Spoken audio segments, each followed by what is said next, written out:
I'm Sandy McKinnon. We'll get started. I'm super excited to have convinced 4 fantastic experts to come over and chat about their growth journey, and hopefully everybody in the audience will be able to get some tips, insight. You know, use these people, ask them as many questions as you can, and there's a lot to learn from them. I mean, growth hacking, you know, buzzwords of 2015, it's right up there. We could maybe have a contest later to see who can come up with the best definition for growth hacking, but I thought that might be a bit churlish to start with. But suffice to say, you know, that not every marketeer that I can see now calls themselves a growth hacker. But, you know, there's a lot here that you can learn, and a lot that you can take to your own business and make more progress quicker. So, but now I've got a kind of semi-captive audience.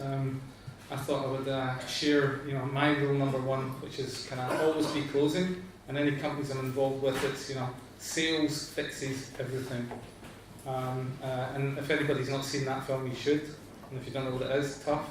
But basically, I'm going to take this as a quick sales opportunity for techstart NI, because I've got you here now. So, who and what are techstart NI? We fundamentally are a venture capital business. We're a venture capital fund manager from Scotland, hence this silly accent. We're arguably one of the best early stage VCs in the UK. We can back that up with the deals that we've done, people we've worked with, and the returns that we've generated for people. We're here in Northern Ireland managing a fund with Invest NI. It's government money, but it's been commercially deployed. And we hope to bring kind of gateway to success that we've managed to do with a bunch of other companies that are in our portfolio. Invest NI have put together a really fabulous ecosystem for early stage investment in terms of being able to get money into projects. And what we're interested in doing is turning those projects into companies and helping those companies become global winners. And that's where I get really excited. That's why I get up really early in the morning and come and try to work with you. So the different things that we have these IAP things, which is an Investor Awareness Program, of which this workshop is one. Now you might say, what's growth hacking got to do with investor awareness? Now, we could happily have put on a how to write 12 slides and present them to people kind of pitch here today. I guarantee I've got 12 people in the door. Frankly, if you take care of the growth, the business plan will take care of itself and the funding will come. So this, to me, is more important than being able to write a pitch deck, if you can get this kind of stuff right. The stuff we've been doing on the proof of concept, we'll go on the team in a bit, but Kathleen and Jen are here down the front. I'll point to them to embarrass them. But they've been doing a fantastic job. Most of you know the POC. It's certainly, from the number of people who come to our website looking for it, and the number of applications, innovation is not a problem in Northern Ireland. We see so many amazing things coming in. I just wish more were in the equity bucket than the POC bucket. And to date, we've only been going since August. It was August, yeah.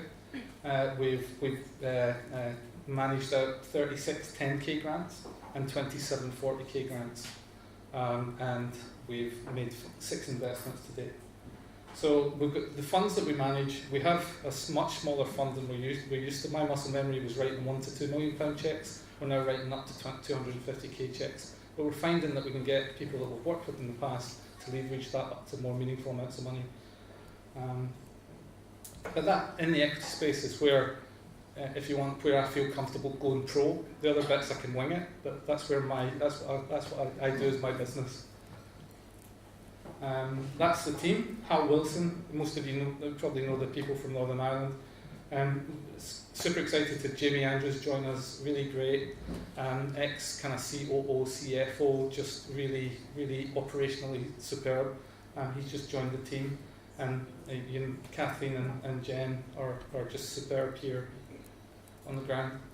So what, in terms of using us for growth and building bigger businesses and making a huge success of things. I mean, these just in terms of like doing deals with us, we look at every deal. Can we get to a kind of Series A and beyond with this company under the amount of monies that we can actually deploy? And we've worked with some of the biggest kind of funders on the planet. These are all people that we've done deals with, including like KKR and up at the Schroders, Wealth of Nations, these kind of companies, down to people like Balderton and DFJ and NEA, biggest VC on the planet. So we've worked with these people, we know these people, we can do deals with these people. If we're working with you and the company can deserve it, we can take to these people and you'll get a fair hearing and probably certainly better if you weren't coming in with them. And just again to get that kind of, these things have to be earned. Assertions of we're one of the best early stage VCs in the UK is easy to say. How can we evidence it? One of the kind of dimensions is how much we've actually managed to leverage into our other companies in Fund 2. Our second fund, we had our first fund, this is our second fund that we're managing at the moment. And we've raised $430 million worth of capital into 12 investments that we've leveraged our money into, where we've typically been first institutional investor in those companies. And we've managed to get much bigger people come in. And indeed that number is probably going to be nearer 580, I think, in a couple of months. So get on the ground here, brilliant innovation, some great teams, and love working here with you guys. The 6 things we've done today: Brewbot, InFlight, Laserscope, Patch Blocks, Titan IC, and Beacon. So early for the portfolio, but a bunch of good teams and really enjoying working with them. Right, that was a sales pitch. Just thought I'd take that opportunity. Always be selling. So growth hacking. What does growth look like? Everybody kind of knows this, up and to the right type thing. And the guys that are going to come on and speak, Matt in particular, will show you some nice kind of plateaus where growth went away and then came back again. But being able to take it through either tactical growth or get lucky growth, or you kind of, whether that's user acquisition, whether that's money through the door, whether that's units sold or licenses brought in. Creating a growth curve is not easy, and the kind of thing about, for me, growth hacking, it's kind of marketing with measurement more than anything else. It involves product. It involves a much deeper kind of understanding of what your customer is trying to do with that product. And you have to be creative while you're doing it. And that changes, and we're going to try and do something, I think, that is really pretty different here today, where we're going to talk about different industries, because again, it's a broad canvas that we're kind of covering here in Northern Ireland in terms of innovations and the stuff you're taking to market. There's it's not all kind of app development shops. It's not all kind of very small kind of fleas that you're trying to monetize. There are some elephants that you're going hunting, and really, if you're looking at much bigger, this is kind of average revenue per annum per year. So if you're looking at kind of elephant, you're trying to make $100 million business. You're looking at 100,000 per contract, and looking at doing 1,000 of them. So how you shape your whole business in terms of your kind of pricing and what you can get in terms of your whole go-to-market, everything changes depending on what you're going hunting. And typically people think growth hacking as being kind of spam or link bait, or it's all done at this kind of fluffy end where you're trying to get millions of people in and retain them and kind of spam them more than anything else. It's actually a lot more subtle than that. And again, our experts will take you through that and sort of talk you through some of the stuff that goes with that. So to me, it's kind of continual customer validation. You're never, there's a creative piece that comes into it. There's an engineering piece that comes into it. There's a marketing piece that comes into it. But it really is on this kind of canvas. You're really in that point of really understanding what your customer's doing with your product. And this is all about growing the number of customers you can get and retaining them and making money out of them. So there's this bit where you've got the kind of customer doing something, the product, and you've got the data, and you can find love doing it. So all these companies, it's as I say, it's like growth hacking is like one of those things that you know it when you see it, but it's very difficult to define. It's you get people eulogizing about it being a philosophy, a way of life, blah blah blah. I mean, basically, it's a bit, for me, it's turning it into science, it's making an experiment, and you know, I started off as a scientist a long time ago, and I've never stopped really, and so I'm much happier when somebody can show me data and turn things into kind of evidence-based approaches rather than any kind of faith-based approach.